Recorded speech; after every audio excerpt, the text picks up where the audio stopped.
So now, up to now, we have seen the general concept of codes, but now we are specializing to a particular class of codes, which is the dominant class of codes in all of channel coding, and which is essentially the class of codes which we will use in the remainder of this lecture, with a tiny exception.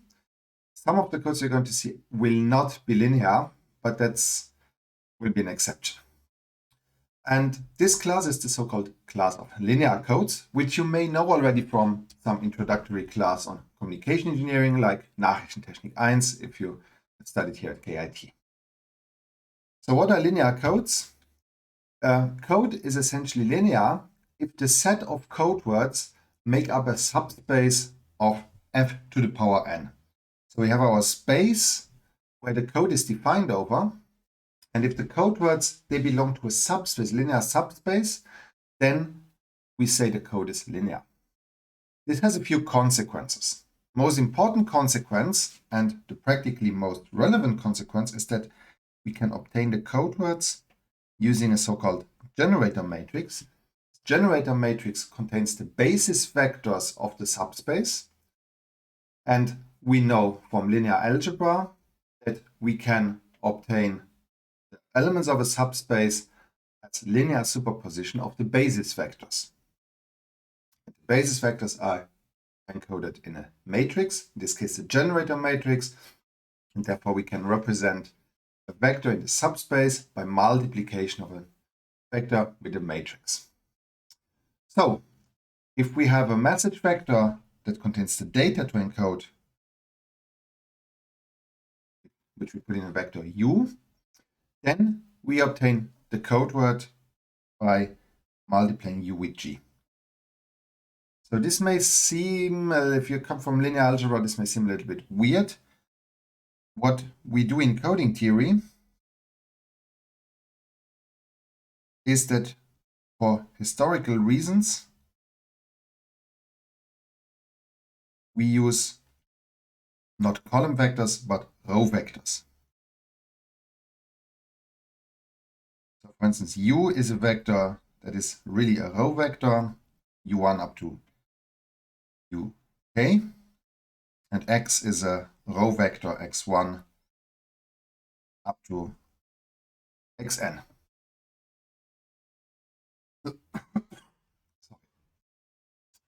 So when we carry out this matrix multiplication, what we need to do is we need to work over the field. So all the additions, all the multiplications are additions and multiplications over the binary numbers. And we have seen the addition corresponds to exclusive operation and the multiplication corresponds to logical AND. So this is important that the multiplication is carried out over the field, so we need to use addition and multiplication of the field. So the subspace is defined by the basis vectors. Basis vectors are contained in the generator matrix, and the rows of the generator matrix contain the basis vectors.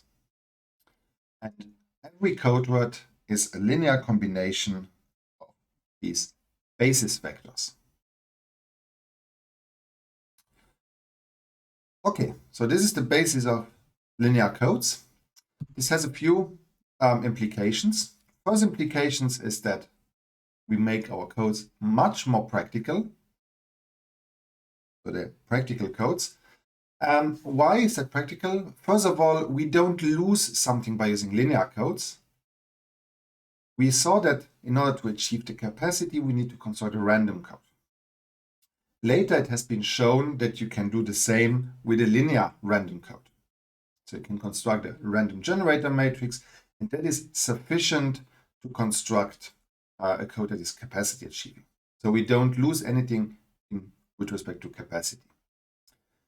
Then linear codes are very, very easy to implement.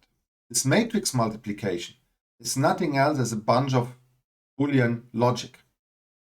So we just need a bunch of XOR circuits, a bunch of AND, and we're done. So just a little bit of Boolean logic, and we can implement the linear code. So for this reason, almost all implemented codes are linear codes. There is a little bit of work on nonlinear codes for some very special applications. Nonlinear codes are actually relevant codes, but there is no widespread application so far. So when we say we have a linear code, then we use the notation CNK, and N is the number of bits per code word, and K is the number of bits per information word. So we have two properties on linear codes that are very important. The first property is that there is one code word that is part of every possible linear code. That is the all zero code word. Why is that? Well, if we multiply the matrix G with a vector of zeros, we get 0. So we have the 0 vector, which is always a member of our code. So that's the first property. So whenever we get a linear code, one code word is, you know already, that's the all zero code. Then the second one is that the codes are closed under addition.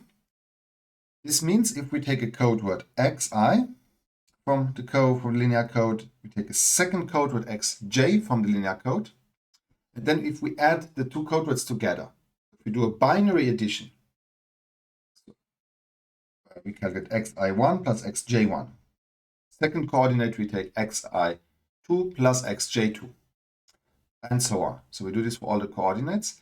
Then we get a new vector, which we call xl, and xl is also a code word. So we will get another code word if we add the two code words. That's the closure under addition. So these two properties are very important properties of linear codes. With this property, we can simplify the computation of the minimum distance of linear codes. Recall, for computing the minimum distance, we need to carry out all possible, we need to compute the distance between all possible combinations of two code words. So how many combinations do we have? Well, 1/2 times m minus m times m minus 1. So for every code word, we need to check all the other code words, m minus 1, and we need to compare. And it doesn't matter on what order, that's why we get a 1/2 here. So with the definition of the Hamming distance, we can now take a look at how to simplify this for linear codes.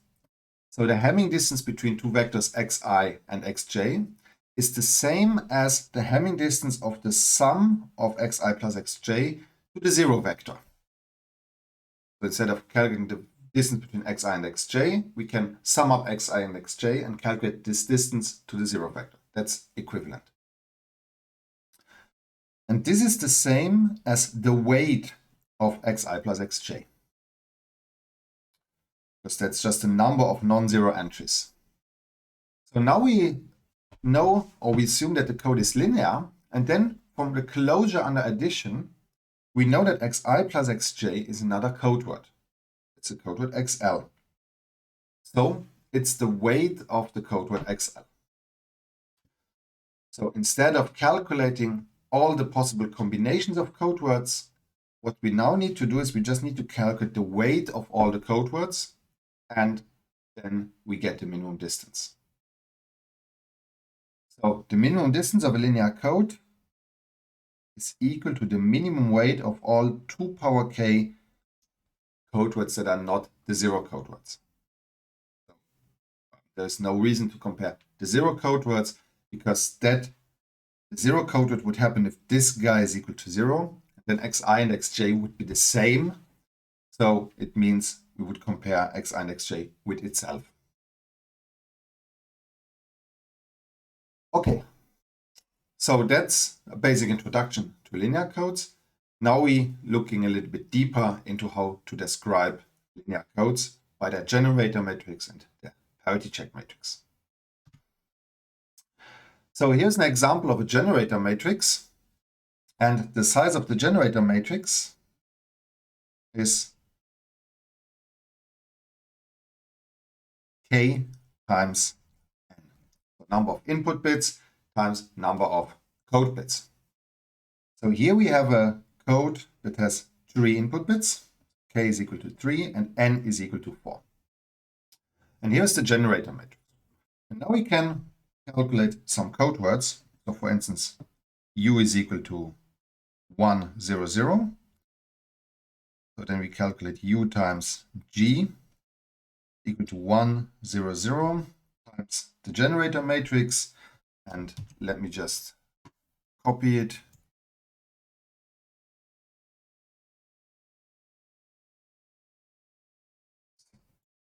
Makes things a little bit easier before I start writing it down. And I will do another one afterwards, so I'll copy it already for the second one. So we have 1, 0, 0 times the generator matrix.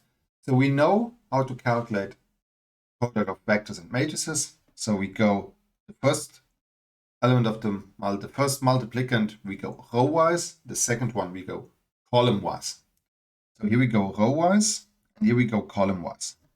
So we multiply the first row with the first column. So this 1 times 1 plus 0 times 1 plus 0 times 1. That is equal to 1. Then first the row times the second column. So this is 1 times 1 plus 0 times 0 plus 0 times 0. So this is equal to 1. And then we proceed. So this guy times the third column. So this is 1 times 0 plus 0 times 0 plus 0 times 1. This will be equal to 0. And finally, we have 1 times 0 plus 0 times 1. 1 times 0 plus 0 times 1 plus 0 times 0, which is equal to 0. So what you can see is essentially having a 1 here just extracts the first row of the generator matrix. So we get the first row of the generator matrix. So let's do a second example. For instance, u is equal to 0, 1, 1. So u times g is equal to 0, 1, 1 times the generator matrix. So now we multiply row with columns. So 0 times the first row, 1 times the second row, plus 1 times the third row. So it's essentially extracting the second row and the third row and taking the sum of the second and the third row. So taking the sum of second and third row is equal to 1 plus 1 is equal to 0. 0 plus 0 is equal to 0. 0 plus 1 is equal to 1. 1 plus 0 is equal to 1. That's it. So we have calculated 2 code words for this very particular generator matrix. So we can do this for all the code words. So here is what we get.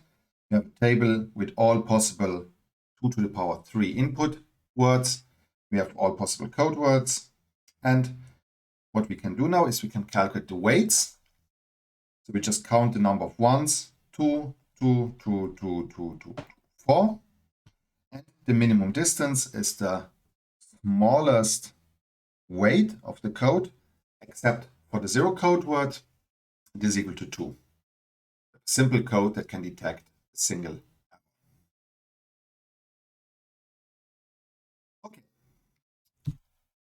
So then there is a special class of linear codes that are also very important. It's the class of systematic codes. Why are systematic codes so important? Systematic codes are very practical codes due to one special property, very simple property. Systematic code contains the information word u as a verbatim copy in X. So the systematic code word looks as follows.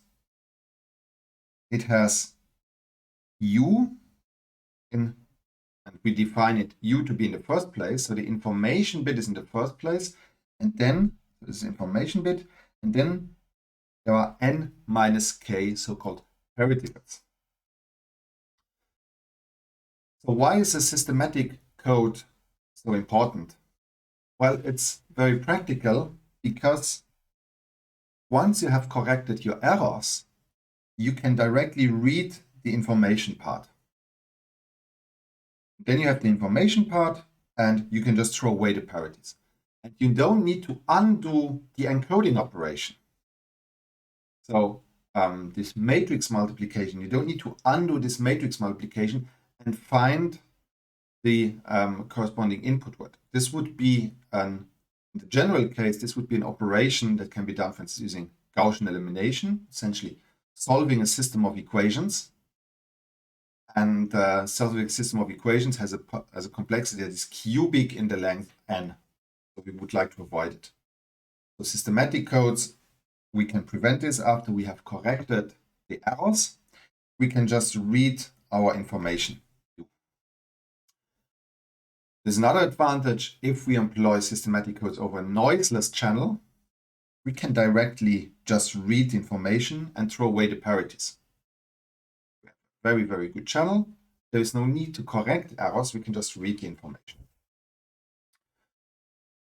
So essentially, every linear code can be transformed into a systematic counterpart without changing the properties of the code. So being systematic is not a property of the code, but more a property of the encoder. And we can essentially transform every linear code into a systematic code. And the generator matrix of a systematic code has a particular property or particular form. The form of a generator matrix of a systematic code contains the identity matrix of size k times k, and then it's followed by a so-called parity matrix of size k times n minus g. Identity matrix and then a matrix P that defines how to calculate the parity bits. And if we have a generator matrix that is not systematic, we can transform it into a systematic form by the following operations. So we can exchange two rows of the non-systematic G. This would be just swapping positions in the code word. So just swapping the X in the code word. Doesn't change the code. So we just swap two rows of the column. We can also change two rows, sorry, not two columns. So we changed two rows. That means we can exchange the order, just the order of the basis vectors. So it's just saying this basis vector is now basis vector 2 instead of 3, and just the counting of the dimensions of the basis vector changes. So we can exchange two rows. We can exchange two columns. We exchange two columns. That also just means the positions of the bits change. And doesn't really matter. So also the index to the position changes. So it's just a rearrangement of the bit or a rearrangement of the dimensions. And then we can carry out the addition over two or more rows. So we can replace a row with the addition of another row. Or we can add multiple rows and replace one of those rows by the addition. So essentially, it means we generate new linearly dependent basis vectors which still define the same subspace. That's why we can carry out the addition and generate new rows for the code. Okay, so let's look at an example. So here we had our linear code from the previous example. We would like to make it systematic. And we can do this by rearranging the columns. So we can take this column. This goes in the first row because we would like this second column move to the first column because we'd like to have the identity matrix. We see that we can move this column over here. We can move this column essentially stays in position 3. And finally, We move first column on the last position. Then this is our identity matrix of size 3, and this is the matrix P. So and then we can list all the code words. So we can use our systematic generator matrix, which describes the same code, just with a different arrangement of the code words and the positions in the code words, but the properties are left unchanged. And here are the code words, and we can see that now we have a systematic code because U is contained in X, and we have one additional parity bit that is being added to X. So that's a systematic code.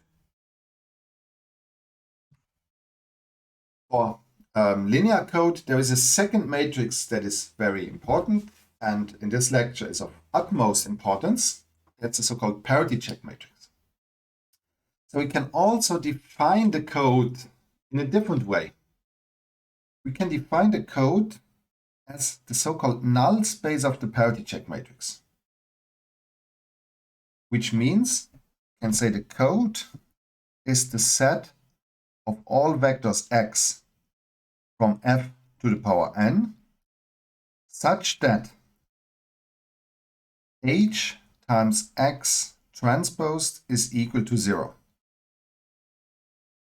So we have a matrix H that defines the code, and the code words are all those code words such that H times X transpose is equal to 0.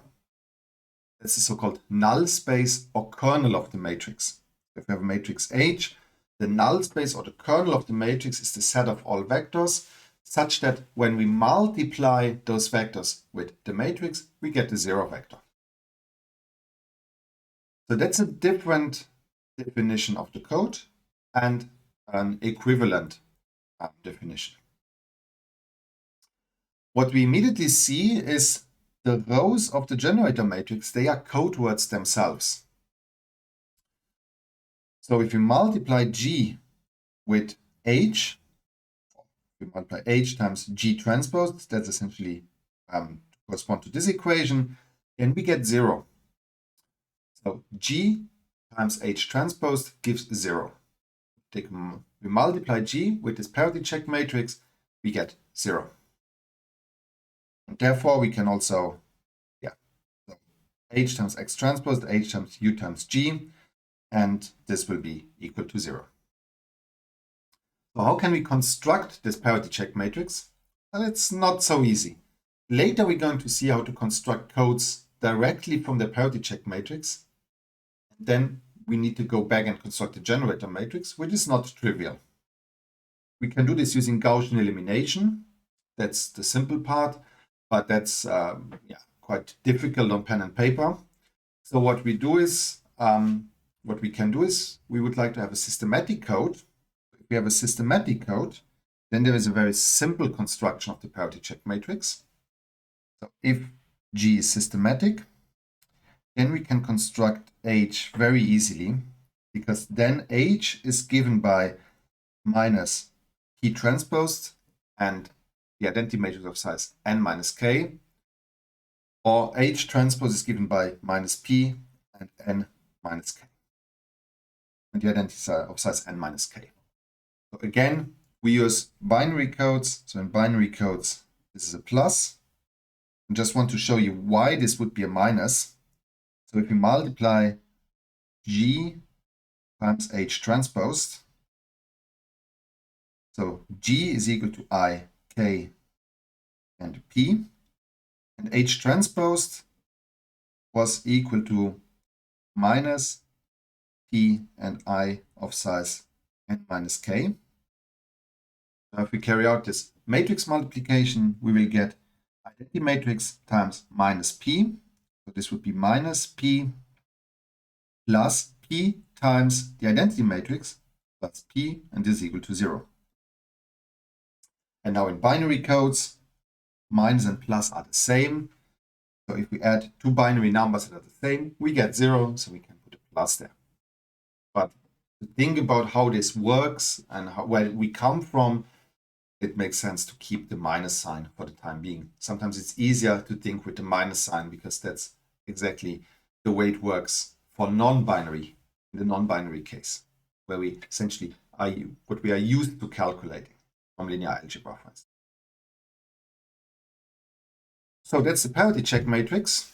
Again, we can manipulate the parity check matrix. We can swap rows in arbitrary order. Now, each column of the parity check matrix corresponds to a column of G. So if we rearrange columns of the parity check matrix, we also must rearrange the columns of the generator matrix. And we can also add rows of the H. We will get a new so-called parity check equation, and we can replace it, or we can use it as a new redundant row of the parity check matrix. We can add essentially rows to the parity check matrix that are linearly dependent, and it will not change the set of code words that the code belongs to. So it will not change this null space. That's how we can manipulate the parity check matrix. And you will have, in the tutorial, you have some chance to manipulate the parity check matrices. So now we take a look at the transmission over the binary symmetric channel with errors. And that's a very traditional case, or very classical case. And in this case, we can define the so-called syndrome. So the syndrome S is y times h transposed. So we take our received vector. So what is y? Y is we transmit our code word x over a binary symmetric channel with error probability delta, and we get y, and we say that y is equal to x plus some error vector e. And e is a vector that contains errors.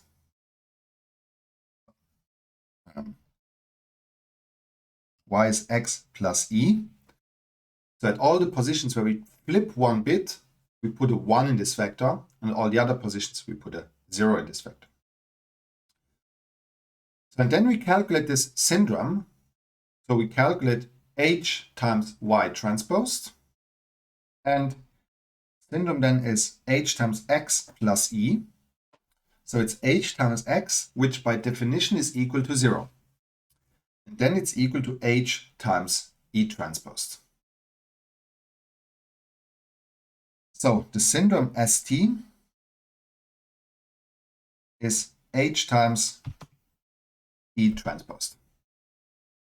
What's the implication of this? So we can very easily calculate the syndrome from the received word y. And the syndrome is a function only of the error pattern.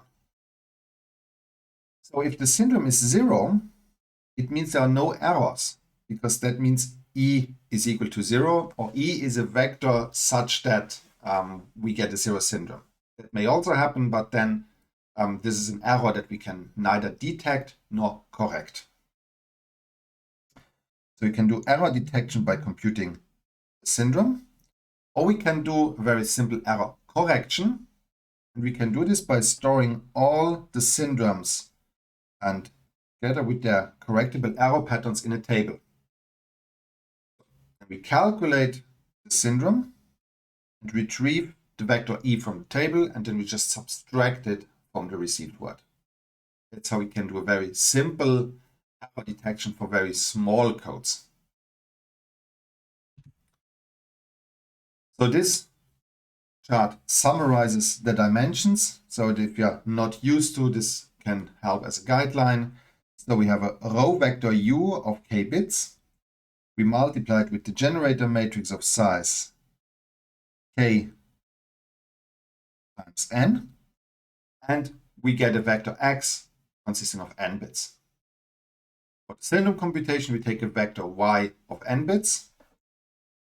We multiply it with a parity check matrix of size n minus k times n, and we get a syndrome of n minus k bits. So these are the sizes. So essentially, we already see the error pattern has e bits, or n bits. We only have n minus k bits available in our syndrome. So we can only index 2 to the power n minus k possible error patterns. So a syndrome can only address 2 to the power n minus k out of all 2 power n possible error patterns.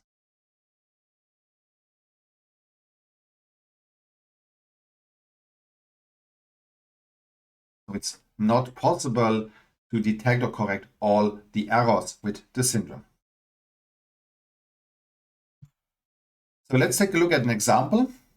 So we have a linear systematic block code. We have a generator matrix G, size 3 times 6, and we see it's a systematic code. We have the identity matrix and the matrix P. We can construct the parity-check matrix. So here we have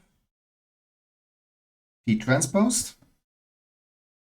So we see this is P transposed.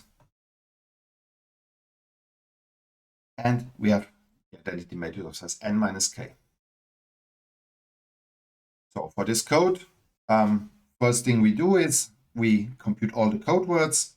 We look at the weights, and we see that the minimum distance of this code is equal to 3. So correction of 1 bit error should be possible.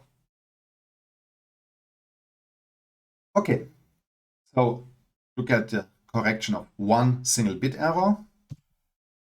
So this is what we have. So we start producing all possible error vectors and compute the syndromes for it. So 0 errors with syndrome of equal to 0. If we have 1 error, then these are the syndrome vectors, and we see that then we get distinct syndromes. So for each error vector with 1 possible error, so there are 6 of those, we get 6 distinct syndromes. Makes sense because the properties of the code tell us we should be able to correct every one of those errors. So we have distinct syndromes, so we should be able to address each of those. Now, if we have 2 errors, we see that things start to go wrong. Because for this error pattern, we have 101, and this already corresponds to this syndrome. If we have a syndrome that is 101, we possibly have an error pattern that looks like 00100, but we could also have an error pattern that is 11000000. Now we need to decide which one to pick. And usually you pick the one with 1 error, because having 1 error is more probable than having 2 errors, which is significantly less probable in the binary symmetric channel case, at least. So we already have 7 out of 8 possible syndromes. So there is 1 possible syndrome, 1111, that has not been used. That can be used to, for instance, correct 1 out of the 2 error patterns. But only very few error patterns can be corrected in this case. So we see immediately we can correct all 1 error events, and some of those we can detect. There will be multiple where the syndrome will be 111. We cannot correct them because we'll not know which one is the right pattern that happened, but we can detect those. And some of those patterns will lead also to a false correction, because if there are 2 error events happening, they will correspond to syndrome of a single error, and will make a false correction.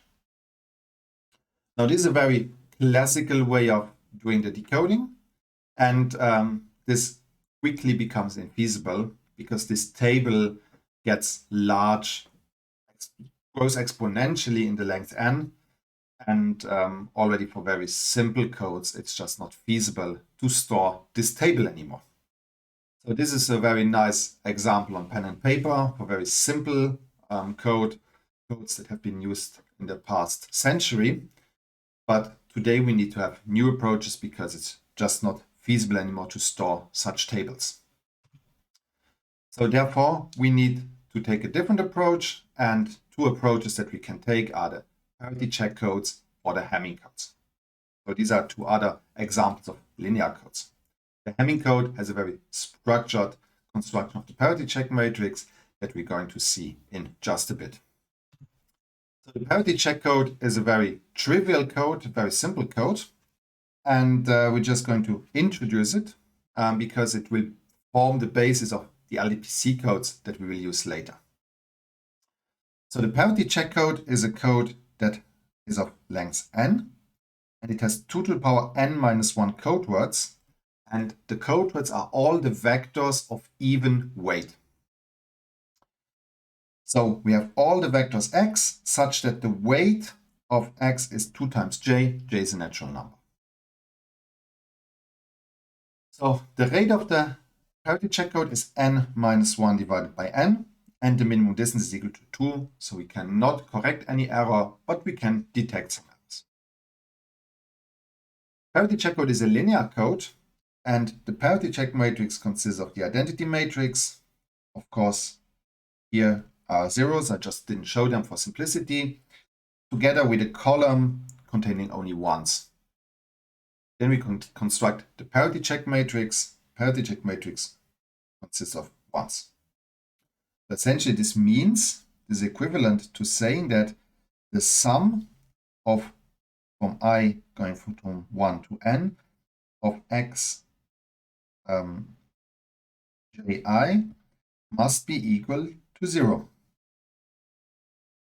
So they must fulfill an even parity constraint. The sum must be equal to 0. That's only the case if we have an even number of ones in our code. That's the parity check. Now we come to the Hamming codes. The Hamming codes, we have seen them already. This simple introductory example was essentially a Hamming code of length 7-bit with 4-bit of information. Rate of 0.6-ish something, and we had a very simple encoding rule.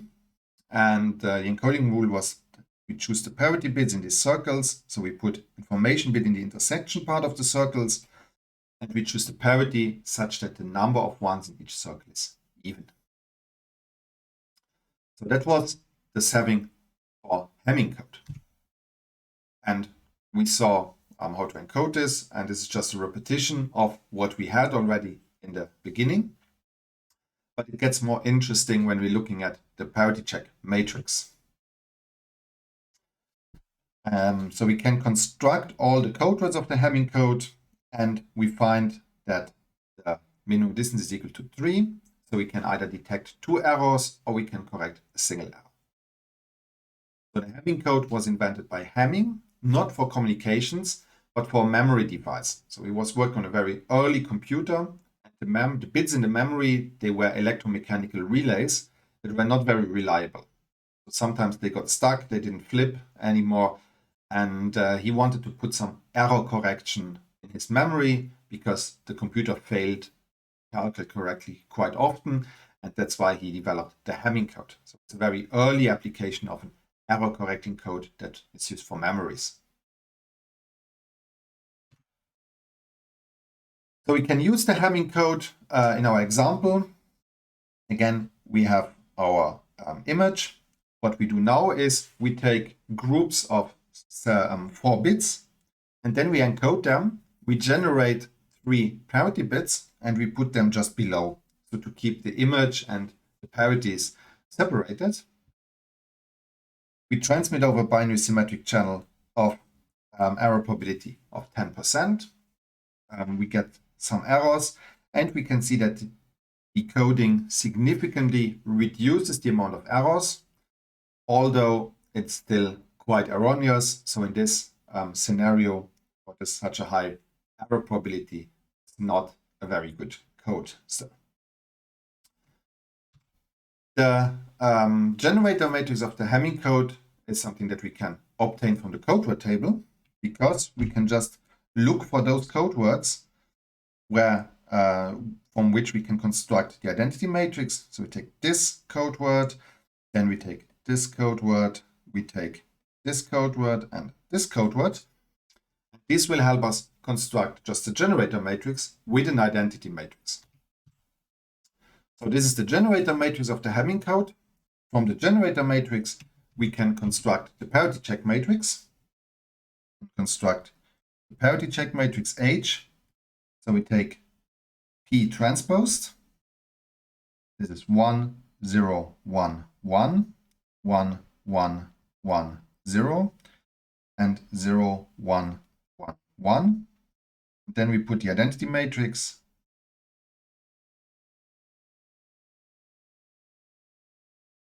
What we see now is that if we look closely, this contains all possible patterns of 3 bits except the all 0 pattern. So we have 001, 010, 011, 100, 101, 110, and 111. All possible patterns are there, and this helps us when we calculate a syndrome. We can immediately look up the position of the syndrome in H, and we can then get the error vector, or the position of the single error that happened immediately. So the performance of the Hamming code, and I need to move out of the picture, is not so good, as we can see. So we already saw this example in the very beginning of the lecture. And sorry for the slide, which is a little bit messed up. Should fix it. And we see that there is some coding gain, and there is even a tiny net coding gain. Need to move out of the picture, but here we can see there is a tiny net coding gain with the Hamming code. It's actually compared to the repetition code, it's actually the first code that actually gives a net coding gain. We can put the performance also in the spectral efficiency chart, and somehow my slides are again messed up. Sorry for this. So here we have the Hamming code as a bunch of ES over N0, and we see that we have a significant improvement compared to the repetition code, both in terms of getting closer to the capacity, but also in terms of rate. So here we close, this gap is significantly smaller than for the repetition code, and this rate gap is also significantly smaller, and that's why we are moving in this direction, which is good. We're moving closer to the capacity bounds. But still, there is a long, long way to go, which we need to close further. And this is the bit error rate performance as a function of the error probability of the binary symmetric channel. And we see that there is a very, very slow decrease of the bit error performance, very, very far away from the theoretical limits. So there is not only this Hamming code, but there exists a whole family of Hamming codes. So we can construct multiple Hamming codes. And for this, we first fix an integer tau. And the length of the Hamming code is 2 to the power tau minus 1. So in our previous case, tau was equal to 3 because we had n equals 7. 2 power 3 minus 1.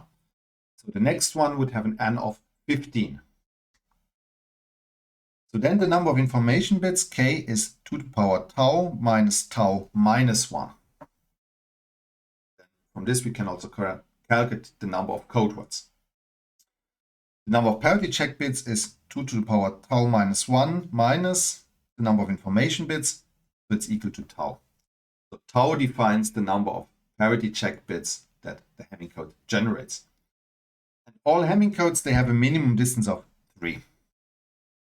And how can we construct the parity check matrix? Well, as I said in the example, the parity check matrix consists of 2 to the power tau minus 1 non-zero tau digit numbers in any order in binary representation.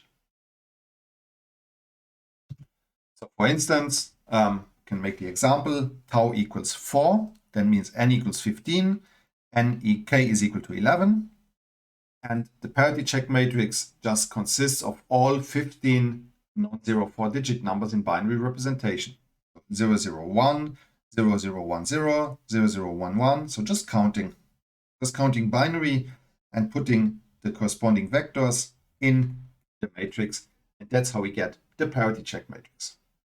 Then we do some rearrangements and we get the systematic form, and then we get the generator matrix. And we can do this, and we can plot the performance in the specular efficiency chart, and we see that we approach a rate of 1, but unfortunately, while we approach capacity, there's still a very big signal to noise ratio gap horizontally. So the signal to noise ratio gap is something that we need to close by designing better codes. Timing codes are very basic codes, but we will find better codes that help us close this gap. All right, that's it for this excursion to linear codes.